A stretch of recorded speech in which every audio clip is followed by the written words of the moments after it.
요즘 파리 올림픽을 한참 하고 있습니다. 아마 오늘이 마지막 날인 것 같습니다. 올림픽을 할 때마다 우리나라는 이 양궁을 가장 잘하는 나라로 알려져 있습니다. 제가 인터넷에 검색을 해보니까 양궁에서 금메달이 5개가 걸려 있었습니다. 남자 단체전, 남자 개인전, 여자 단체전, 여자 개인전, 그 다음에 혼성 단체전, 이렇게 5개입니다. 그런데 이 종목에서 대한민국이 금메달을 다 가져와 버렸습니다. 매년 올림픽을 할 때, 매번 올림픽을 할 때마다 양궁은 한국 사람들의 실력이 아주 압도적으로 높았다고 이야기를 합니다. 우리 장로님이 저에게 보내준 자료가 하나 있습니다. 대한민국 양궁팀에 대한 한 미국인의 트윗을 캡처해서 저에게 보내주셨습니다. 내용은 이렇습니다. 제가 한글로 번역된 것만 읽겠습니다. 올림픽 양궁은 놀라운 이벤트입니다. 4년마다 여러 나라가 모여서 화살을 쏘고 한국인들에게 금메달을 주는 전통이 있습니다. 정말 멋진 전통이죠. 네, 이런 내용입니다. 이 말은 한국 사람들의 실력이 월등하기 때문에 도저히 따라올 수 없다는 그런 말도 될 것이고, 지금까지 올림픽 역사상 양궁에 있어서는 한국을 따라올 나라가 없다는 그런 뜻이기도 할 겁니다. 이 양궁 선수들은 올림픽과 같은 세계 대회에서 세계 대회에 나가서 금메달을 따는 것보다 한국 국가대표 선수 선발전이 더 어렵다고 합니다. 그만큼 한국이 양궁에서 뛰어나다는 것을 말해주는 것입니다. 물론 그런 자리에 올라가기까지 엄청난 노력이 있었다는 것은 부인할 수가 없습니다.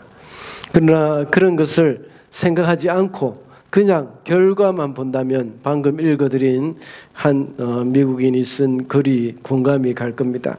마치 양궁은 대회만 나가면 금메달은 한국에 차지인 것 같습니다. 나가기까지가 문제이지 대회에 나가기만 하면 메달을 다 끌어온다는 것을 그런 생각이 들 정도입니다. 아마 다음 올림픽 때도 대부분의 국민들은 이런 기대감을 가지고 있을 것 같습니다. 여호수아가 이끄는 이스라엘 백성들도 마찬가지입니다. 그들에게는 가나안 정복 전쟁이 있었습니다. 하나님께서는 그들이 나가기만 하면 승리를 주셨습니다. 문제는 전쟁을 두려워해서 나가지 않는 것이 문제이지 전쟁에 나가기만 하면 승리하고 대적을 무찌를 수 있었습니다. 그 이유는 이스라엘 군대가 강하기 때문이 아니라 하나님이 강하시기 때문이죠.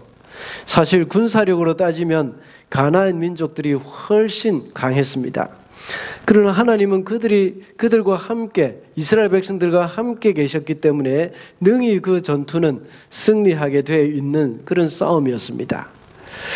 하나님은 여호수아 1장에서부터 약속을 해 놓으셨습니다. 그리고 6장 2절의 말씀에서도 하나님은 내가 여리고와 그 왕과 용사들을 너의 손에 붙인다라고 번역을 해 놓았습니다.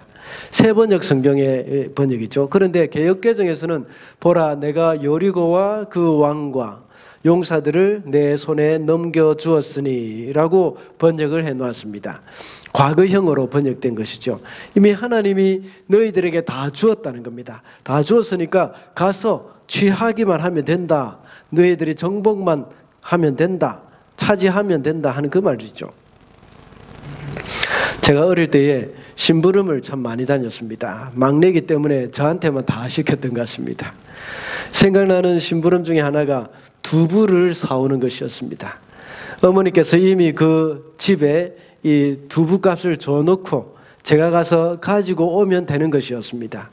이상하게도 저는 그렇게 할 때에 두부를 거저 얻어오는 기분이 들어서 정말 하기가 싫었습니다. 더군다나 그 집 딸이 저와 같은 반 아이였기 때문에 더 싫었던 것 같습니다.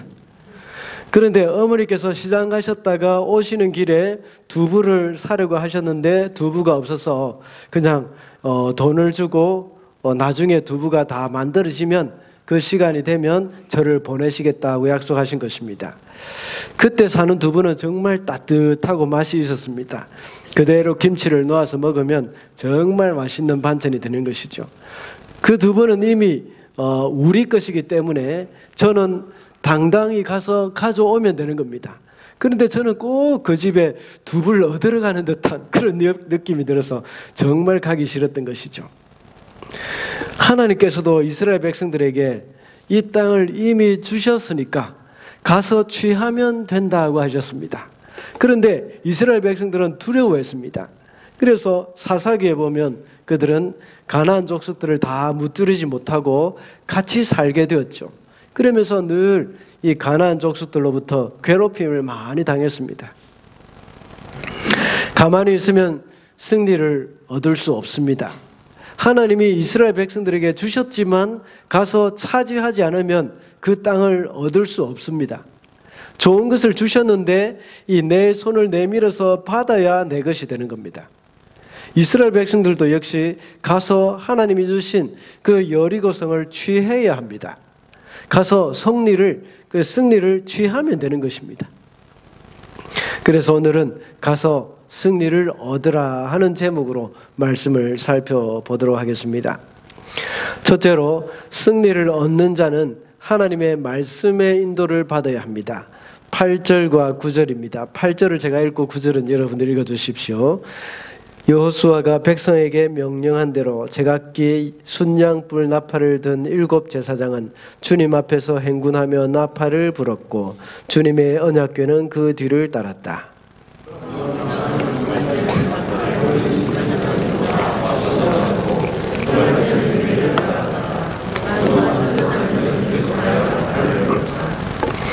아멘. 하나님께서 여호수아에게 하신 말씀대로 진군을 했습니다. 그런데 모든 작전 명령을 하나님이 다 내리셨습니다. 여호수아는 하나님의 작전 명령을 그대로 전달받고 이스라엘을 이끌고 갔던 것이죠.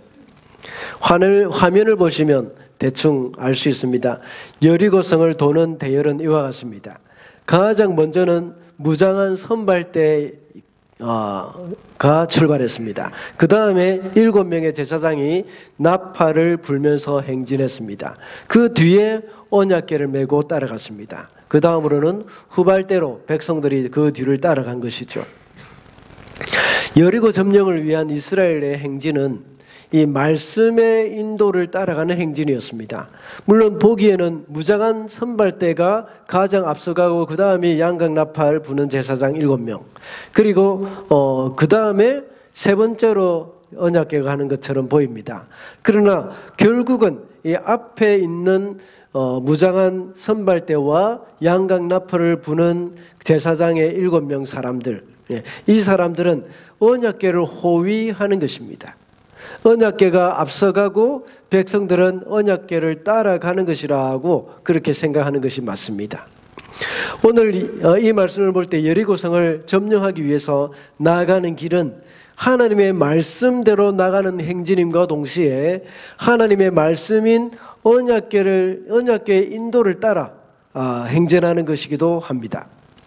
이스라엘 백성들이 하나님의 말씀인 언약궤를 따라가는 것과 같이 우리도 역시 하나님의 말씀의 인도를 따라가야 하는 겁니다. 우리가 이 땅에 살아가는 삶은 영적 전쟁입니다. 그 가운데서 우리는 하나님의 말씀의 인도를 따라가는 삶을 살 때에 승리를 할 수 있는 겁니다. 에베소서 6장에 나오는 하나님의 전신갑주를 보면 하나님의 말씀을 가리켜 성령의 검이라고 표현을 하고 있습니다. 전신갑주의 유일한 공격 무기죠. 그리고 여리고성은 공격해야 할 대상입니다. 전쟁에 임하는 이스라엘 백성들도 역시 공격 준비를 하고 온 그런 사람들이죠. 그렇기 때문에 공격력 무기인 하나님의 말씀의 인도를 따라가는 것이 아주 중요한 것입니다. 오늘 본문에 나오는 이스라엘 백성들은 가나안 땅에 가장 크고 놀라운 난공불락의 성인 이 여리고를 함락하기 위해서 나온 것입니다. 그래서 말씀을 따라갔던 겁니다. 이것을 통하여서 이스라엘 백성들은 말씀대로 사는 훈련을 시작한 것이고 앞으로 남은 전쟁도 역시 말씀의 인도를 받아야 한다는 것을 가르쳐 주는 것입니다. 앞으로도 수많은 성과 산지들을 점령할 때도 역시 하나님의 말씀의 인도를 받으면 충분하다는 것을 이 전쟁을 통해서 보여주고 있는 것입니다. 여리고성을 비롯하여서 가나안 땅의 모든 성읍들과 그 족속들을 뛰어난 첨단 무기를 가지고 싸울 준비를 하고 있습니다. 그들에게는 철병거가 있었고 철제 무기를 가지고 있었습니다.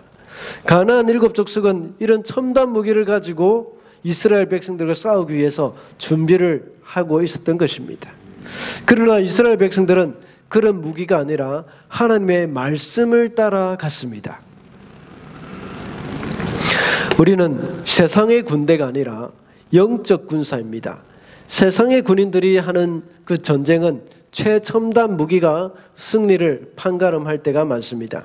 그래서 전 세계적으로 계속해서 첨단 무기를 개발하고 군사력을 키우고 있습니다. 왜냐하면 세상 사람들이 하는 전쟁은 힘으로 하는 전쟁이기 때문입니다. 그래서 이 세상의 경쟁 사회에서도 역시 이기기 위해서는 힘을 키워야 한다고 생각하는 사람들이 참 많습니다. 공부를 많이 해서 학위를 많이 갖고 스펙이 좋으면 취업 경쟁에서 이길 수 있다고 생각합니다.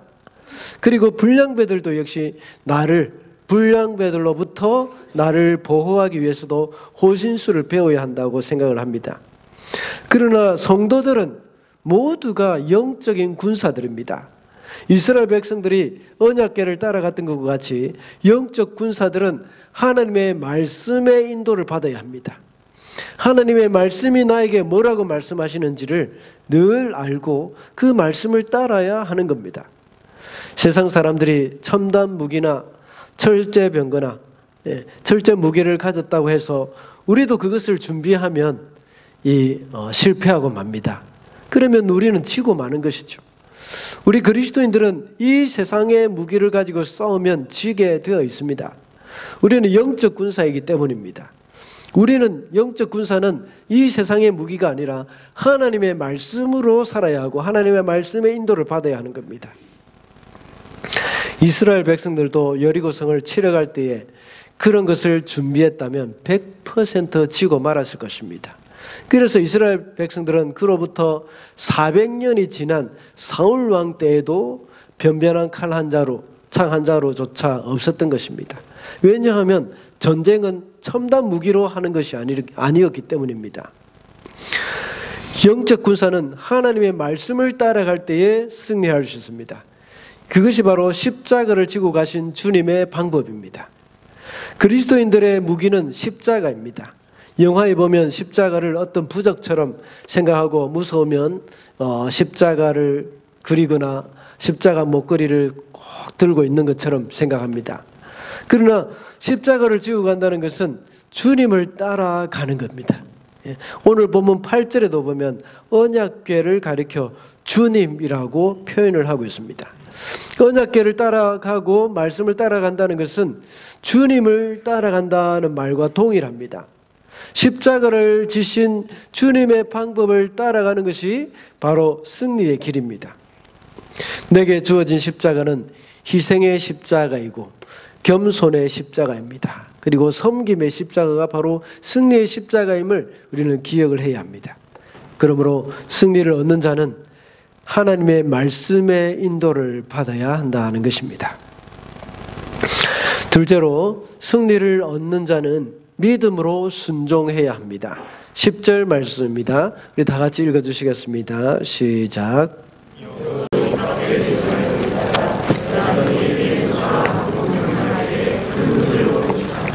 아멘. 이스라엘 군사들은 여리고성을 돌았습니다.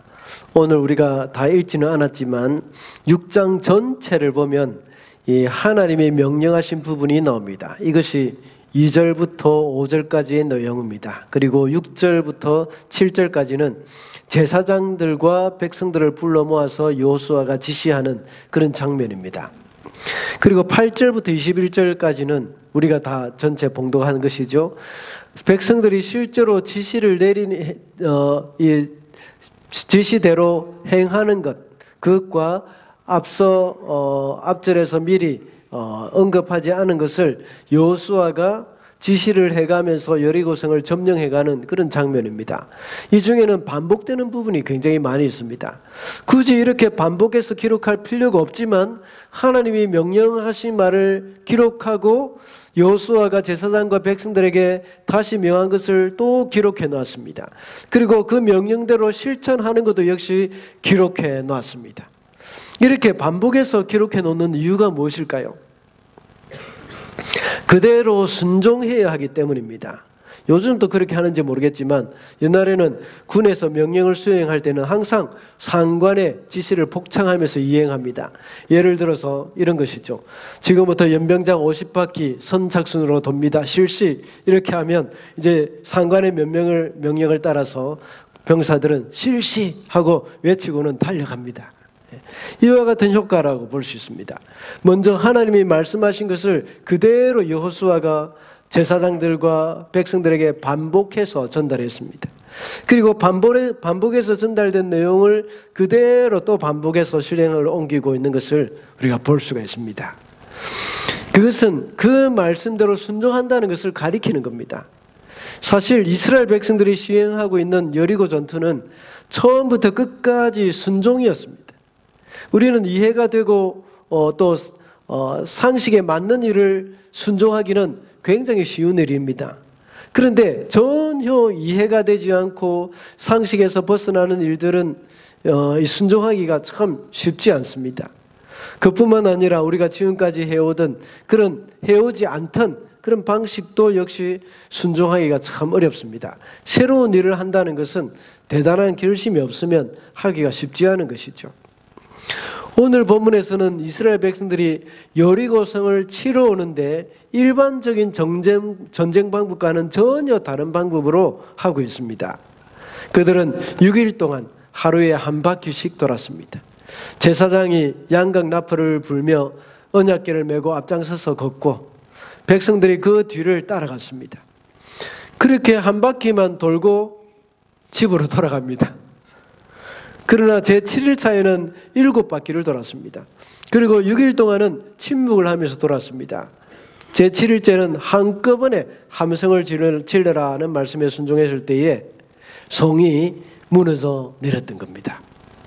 결정적인 순간에 함성을 질러서 여리고성은 한꺼번에 무너져 내렸던 것이죠. 이것이 하나님의 방법입니다. 세상 사람들이 볼 때에는 전혀 말이 되지 않는 일이지만 순종했을 때에 성이 무너지고 말았던 겁니다. 6일 동안 침묵하며 매일 한 바퀴씩 돌아라는 명령은 아마 더 순종하기 어려웠을지도 모릅니다. 사람들은 6일 동안 하고 싶은 말도 참 많았을 것이고 나름대로 작전이나 아이디어가 참 많았을 것입니다. 7일차에도 마지막 7바퀴를 돌 때까지 침묵하다가 마지막에 함성을 질렀습니다. 이렇게 계속해서 침묵을 지키기에는 정말 쉽지 않았습니다. 그러나 그것은 모두가 다 내려놓아야 할 일입니다.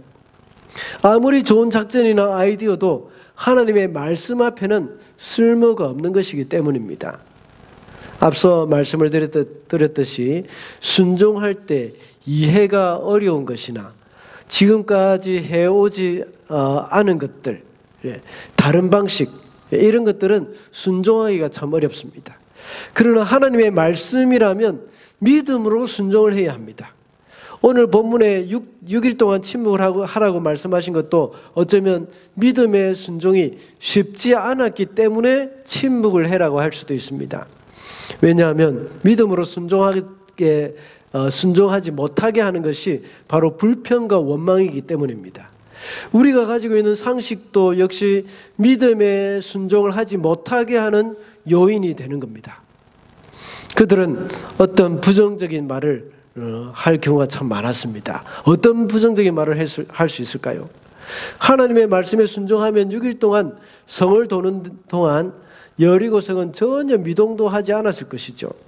만약 한 바퀴 돌면 성벽에 금이 가거나 또 벽돌이 조금씩 떨어져 나갔다면 뭔가 눈에 보이는 것이 있기 때문에 신이 나서 성을 도는 보람을 느낄 수도 있었을 것입니다.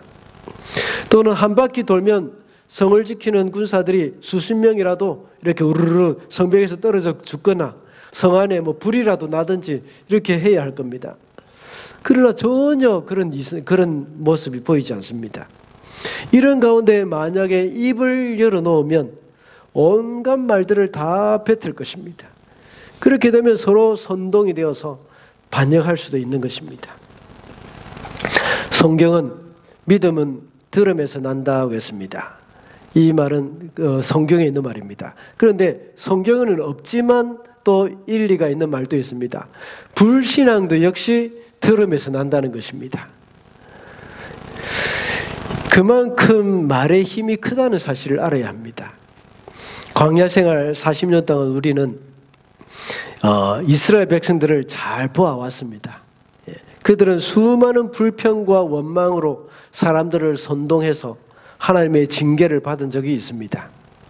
그리고 가데스 바네아에서 10명의 정탐꾼들이 부정적인 보고를 했습니다. 그리고 그들의 부정적인 보고 때문에 이스라엘 백성들은 해서는 안 되는 온갖 말들을 다 쏟아내었습니다. 그때 하나님이 너희 말이 내 귀에 들린 대로 내가 시행하겠다고 말씀하셨습니다. 그래서 출애굽 1세대들은 그들의 말대로 광야에서 다 죽었지 않습니까? 이번에는 처음부터 그런 불상사가 없도록 하기 위해서 6일 동안 침묵을 하라고 하셨습니다. 우리가 하는 말은 그만큼 순종과 연관이 되어 있습니다. 여러분 중에 혹시 말에 실수가 많다고 생각되는 분들이 있습니까? 또는 내가 대체로 말이 좀 많은 사람이라고 생각되는 그런 사람이 있다면 가능하면 침묵하는 훈련을 좀 하셔야 됩니다. 또는 많은 아이디어가 있거나 또 경험이 많은 사람들도 역시 침묵하는 그런 연습, 침묵하는 습관을 좀 가져야 합니다. 하나님의 말씀 앞에서는 아무리 좋은 아이디어가 있다고 하더라도 그것은 소용이 없습니다. 이 세상에서는 아이디어가 많은 사람들을 가리켜 지혜롭다고 말을 합니다. 그러나 오히려 하나님의 말씀을 믿음으로 순종하지 못하게 하는 방해거리가 될 수도 있습니다.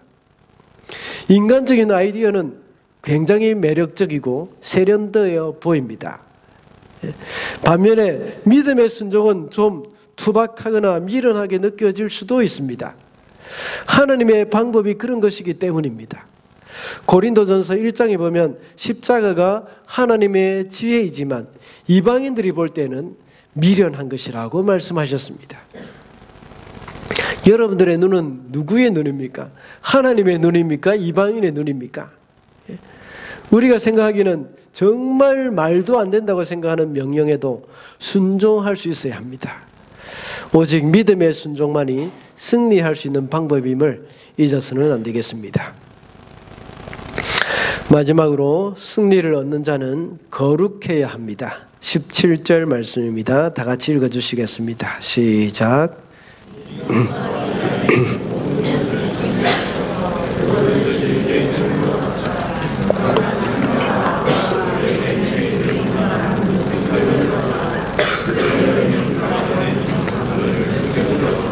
아멘. 하나님은 여리고 성에 있는 모든 재물과 사람과 짐승들을 다 죽이고 불태움으로써 하나님께 바치도록 했습니다. 심지어 여리고 성조차도 다 허물어 버렸습니다. 그리고 다시는 그 성을 재건하지 못하도록 여호수아는 저주를 내렸습니다. 그러나 약 500여 년이 지난 후에 아합 왕 때에 여리고를 다시 쌓는 일이 있었습니다. 그 저주가 그대로 그때 그 저주가 그대로 이제 이루어진 것을 우리는 열왕기상 16장 34절에 볼 수 있습니다. 하나님이 이렇게 여리고와 그 안에 있는 모든 것을 완전히 없애버리라고 하신 이유가 무엇일까요? 그것은 거룩 때문입니다. 여리고성은 가나안 땅의 가장 큰 성이었습니다. 하나님이 가나안 땅을 진멸하신 이유 중에 하나는 가나안 거민들이 심하게 타락했기 때문입니다. 그들은 말로 표현할 수 없을 정도로 온갖 추악한 죄를 다 저지른 사람들입니다. 그러니 가나안의 가장 대표적인 성인 여리고성은 오죽하겠습니까? 그래서 모세는 신명기 20장 16절 17절에서 이렇게 말하고 있습니다. 그러나 주 당신들의 하나님이 당신들에게 유산으로 주신 땅에 있는 성읍을 점령하였을 때는 숨쉬는 것은 하나도 살려두면 안 됩니다. 곧 헷 사람과 아모리 사람과 가나안 사람과 브리스 사람과 히위 사람과 여부스 사람은 주 당신들의 하나님이 당신들에게 명하신 대로 진멸시켜야 합니다. 라고 했습니다. 그렇다면 인간들이 죄를 지었는데 짐승들까지 죽이라고 말씀하신 이유가 무엇일까요? 여기에 대해서 어떤 목사님은 그 당시 여리고 사람들은 짐승들과 수간을 했기 때문이라고 주장합니다. 남녀가 음란한 행위를 하고 동성끼리 행하는 음란한 행위도 모자라서 이 짐승과도 음란한 행위를 했다는 것입니다. 레위기 20장 15절에 보면 남자가 짐승과 교합하면 반드시 죽이고 너희는 그 짐승도 죽일 것이며 라고 기록되어 있습니다. 하나님이 이렇게 말씀하신 것은 가나안에 들어가면 이런 일이 있을 것이라는 것을 아시고 미리 말씀하신 것입니다. 그래서 짐승들도 모두 부정하고 그 짐승으로는 하나님께 제물로 드릴 수도 없다는 것이죠. 그런 것도 다 죽여야 한다는 것을 말씀하고 있습니다. 약 400년 후에 그로부터 약 400년 후에 하나님이 사울에게 명령하셔서 아말렉 사람들과 짐승들까지도 다 멸하라고 말씀하신 것도 이런 이유가 있기 때문입니다. 그리고 여리고성을 완전히 성별함으로써 가나안의 죄에 오염되지 않게 이스라엘 백성들을 거룩하게 보존하려는 그 하나님의 계획이 있었던 것입니다. 오늘날 우리 성도들도 역시 이 세상에 살고 있고 이 세상의 문화에 많은 영향을 받고 있습니다. 이 세상은 음란하고 죄악투성입니다. 날이 갈수록 그 정도가 점점 더 심해져 가는 것을 볼 수 있습니다. 우리는 어떻게 해야 할까요? 우리도 역시 죄악투성인 여리고와 같은 이 성을 다 불태워버리고 불쌍한 사람들처럼 부정한 사람들을 다 죽여버려야 할까요? 그렇게 하면 안 됩니다. 요즘 이스라엘에 살고 있는 유대인들이 이런 생각을 갖고 있습니다. 정말 위험합니다. 이스라엘 국가가 팔레스타인 사람들을 몰아내야 한다는 이유가 이런 이유입니다. 이스라엘 사람들은 아랍과의 전쟁을 가나안 진멸 전쟁에 비유합니다.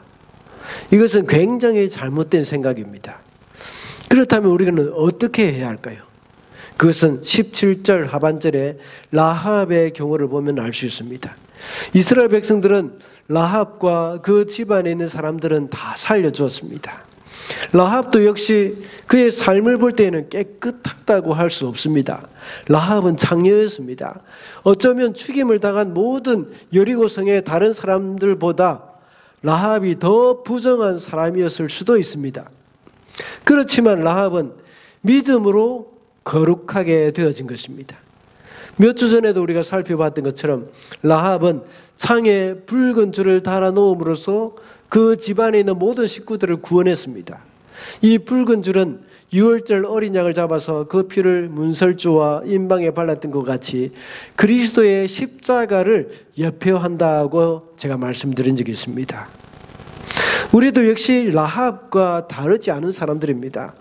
우리도 모두가 이방인으로서 부정한 존재였습니다. 그러나 이제는 십자가로 회복이 된 사람들입니다. 라합이 거룩해진 것은 믿음 때문이었습니다.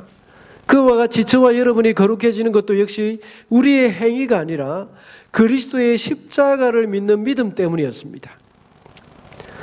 여호수아의 여리고성 진멸은 오늘날 봐서는 정복 전쟁이 아니라 회복으로 바뀌어져야 합니다. 여호수아 당시는 정복 전쟁으로 가나안을 회복했습니다. 그러나 신약에 와서는 그리스도의 십자가로 가나안을 회복해야 하는 겁니다. 가나안과 같은 이 세상을 우리가 예수 그리스도의 십자가로 정복을 해야 하고 그리스도의 십자가로 변화시켜 가야 하는 겁니다. 우리는 모두가 그리스도의 십자가로 이 땅을 거룩하게 회복시켜 가야 할 이스라엘 군대입니다. 첫 번째 대지에서 말씀드린 대로 그리스도를 따라가는 것이고 말씀을 따라가는 것입니다. 그러므로 우리는 믿음으로 성결하게 된 자들로서 이 땅에서 거룩한 승리를 이루어야 하겠습니다. 말씀을 맺겠습니다. 오늘은 가서 승리를 얻으라는 제목으로 말씀을 살펴봤습니다. 지금까지 승리에 초점을 두고 말씀을 드렸기 때문에 결론을 맺기 위해서 설명이 조금 더 필요합니다. 주의해서 잘 들어주시기 바랍니다. 사람들은 누구에게나 정복해야 할 여리고성은 다 있습니다. 그것은 우리 속에 있는 여리고성과 같은 그 죄입니다. 물론 우리 안에는 죄가 한두 가지가 아닙니다. 그런데 특별히 견고한 여리고성과 같이 우리 안에 있는 그 고질적인 죄가 있습니다. 습관적으로 저지르고 있는 것들을 가리키기도 합니다. 이렇게 해결하지 못하고 있는 죄가 있다는 것입니다. 이것이 우리 성도들의 삶을 괴롭히고 있고 하나님과 가까워지지 못하게 만들고 있습니다. 가나안 정복 전쟁에서 가장 견고한 성인 여리고를 정복하듯이 우리 안에 있는 여리고와 같은 그 고질적으로 반복하고 있는 그 죄를 없애버린다면 그 다음에 있는 죄들은 힘을 쓰지 못할 것입니다. 하나님은 여리고성 안에 있는 것은 아무것도 남기지 말고 완전히 없애버리라고 했습니다. 오늘 본문 6장 1절에서는 여리고성은 이스라엘 자손을 막으려고 굳게 닫혀 있었고 출입하는 사람이 없었다라고 기록되어 있습니다. 사람들은 그것을 꼭꼭 숨겨두고 이렇게 이 바리새인들과 같이 자신은 죄가 없는 척하는 그런 경향이 많이 있습니다. 언젠가 한번 말씀드린 적이 있습니다. 브루스 탐슨이라는 분이 쓴 내 마음의 벽이라는 책을 보면 우리는 모두가 벽을 쌓고 있다고 말씀을 합니다. 그래서 그 속에 자신을 가둬놓고 아무도 접근하지 못하게 하고 있습니다. 오늘 본문 1절과 같이 문을 굳게 닫고 다른 사람에게 마음의 문도 열지 않습니다. 왜냐하면 상처를 받게 될 것을 두려워하기 때문입니다. 또 비난받기를 원치 않기 때문입니다. 그 두려운 마음으로 인하여서 쌓아 올린 그 성벽은 올바른 것이 아닙니다. 그래서 아모스 선지자는 아모스서 7장 7절 8절에서 말하기를 하나님의 다림줄 플럼 라인이죠. 이것을 대어보고 그 성벽을 다 허물 것이라고 말씀하셨습니다. 우리도 역시 하나님의 다림줄이라고 할 수 있는 성경 말씀을 우리의 삶 속에 맞춰보고 이 죄로 잘못 쌓아 올리고 올려놓았던 그 잘못 쌓아놓았던 여리고 성벽을 다 허물어야 합니다. 아모스에 나오는 북이스라엘은 스스로 그것을 허물지 않았을 때에 하나님께서 아수르를 통해서 그것을 허물어 버렸습니다. 그래서 사마리아 성이 무너지고 왕궁이 무너졌다고 말씀하고 있습니다. 오늘 본문에서도 역시 여리고성을 스스로 허물지 않을 때에 하나님께서 이스라엘 백성들을 통해서 그 성을 허무셨습니다. 그때는 심판의 때가 되는 겁니다. 오늘 본문에서 매일 한 바퀴씩 6일 동안 돌았습니다. 그것은 하나님이 여리고성에 있는 사람들에게 기회를 준 것입니다. 스스로 성을 허물고 회개할 수 있는 그 시간을 주신 것입니다. 하루에 한 바퀴씩 6일 동안 돌고 마지막 날에는 더 많이 돌았습니다. 6바퀴나 돌고 7바퀴째 이제 소리를 질렀죠. 마지막 날이라고 생각하고 6바퀴나 돌면서 더 기회를 준 것이죠. 그런데 그들은 회개하지 못하고 자식이 스스로 벽을 허물지 못했습니다. 라합은 처음부터 스스로 그 자신의 성을 허물었습니다. 그래서 그는 마침내 십자가의 은혜로 구원을 얻을 수 있었습니다. 그렇게 할 때 라합은 더 이상 자기의 성을 쌓지 않을 수 있었습니다. 그리고 다른 사람을 향해서 마음을 열고 그들에게 다가갈 수 있었습니다. 그래서 그의 가족들을 자기 집에 불러 모았고 그들을 구원할 수 있었던 것입니다. 우리 안에도 역시 하나님을 향해서 벽을 쌓고 있는 분들이 많이 있습니다. 그래서 아무도 출입을 못하게 하고 있지는 않습니까? 주님은 문 밖에 서서 두드리고 계십니다. 우리는 우리 주님을 향해서 마음을 열어야 합니다. 그럴 때 주님이 우리 안에 들어오셔서 우리의 막힌 담을 모두 헐어주실 것입니다.